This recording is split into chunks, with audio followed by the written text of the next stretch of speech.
my dear students. How are you? I hope all are you good. Welcome back to another class. Today, let me start English chapter number 5, Three Visions of India. In 3000 years of your history, of our history, people from all over the world have come and invaded us, captured our lands, conquered our minds.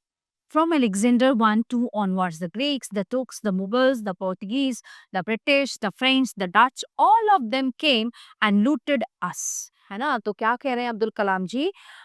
In 3000 years of our history, हमारे 3000 साल के इतिहास में पता नहीं कितने लोग आए जिन्होंने हम पर आक्रमण किया, हम पे कब्जा किया और हमें लूटा। कौन कौन थे? Alexander one two, Greeks, Turks, Mughal, पुर्तगाली, ब्रिटिश यानी अंग्रेजी, डच, ये सब आए और हमें लूट के गए।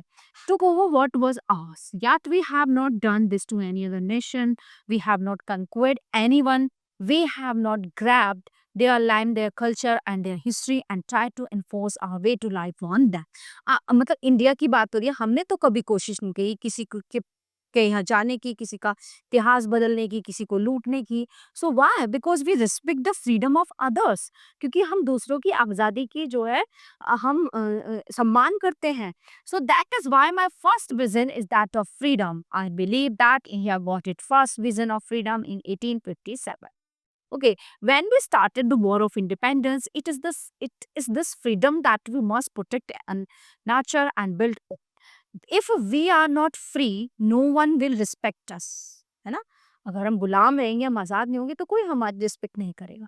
We have 10% growth rate in most areas. Our poverty levels are falling. Our achievements are being globally recognized today. Yet we lack the self-confidence to see ourselves as a developed nation.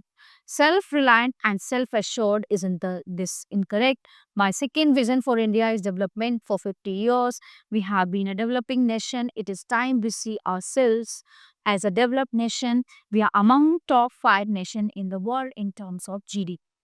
I have a third vision. India must stand up to the world because I believe that unless India stands up to the world, no one will respect us.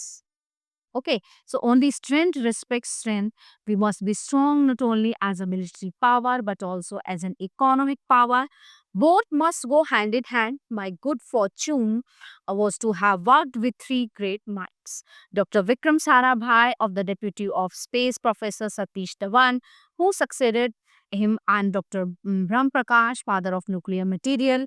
I was lucky to have worked. यानी कि मैं बहुत lucky हूँ जो मैंने इन लोगों के साथ काम किया. So, work with all three of them closely and consider this the great opportunity of my life. I was in Hyderabad giving this lecture where a 14-year-old girl asked me for my autograph. I asked her what her goal in her life is. She replied, I want to live in a developed India. मैं जो है एक विकसित देश में रहना चाहती हूँ. For her, you and I will have to build this developed India. You must proclaim India is not an underdeveloped nation. It is a highly developed nation. You say that our government is inefficient. You say that our laws are too old. You say that the municipality does not pick up the garbages. You say that the phones don't work. The railways are a joke. The airline is the worst in the world and mails never reach their destination. So, you say that our country has been fed to the dogs and is the absolute pits. You say, what do you do about it? Dear Indians, I'm echoing J.F. Kennedy's words to his fellow Americans to relate to Indians. Ask what we can do for India and do what has to be done to make India. Okay, what America and other Western countries are today. मतलब हमें जो है भारत को और आगे बढ़ाने के लिए और क्या करना चाहिए. Who asked? Abdul Kalam. So everyone, the chapter is in here. I hope you are a very well understandable chapter. So we will meet you the next class. Thank you everyone.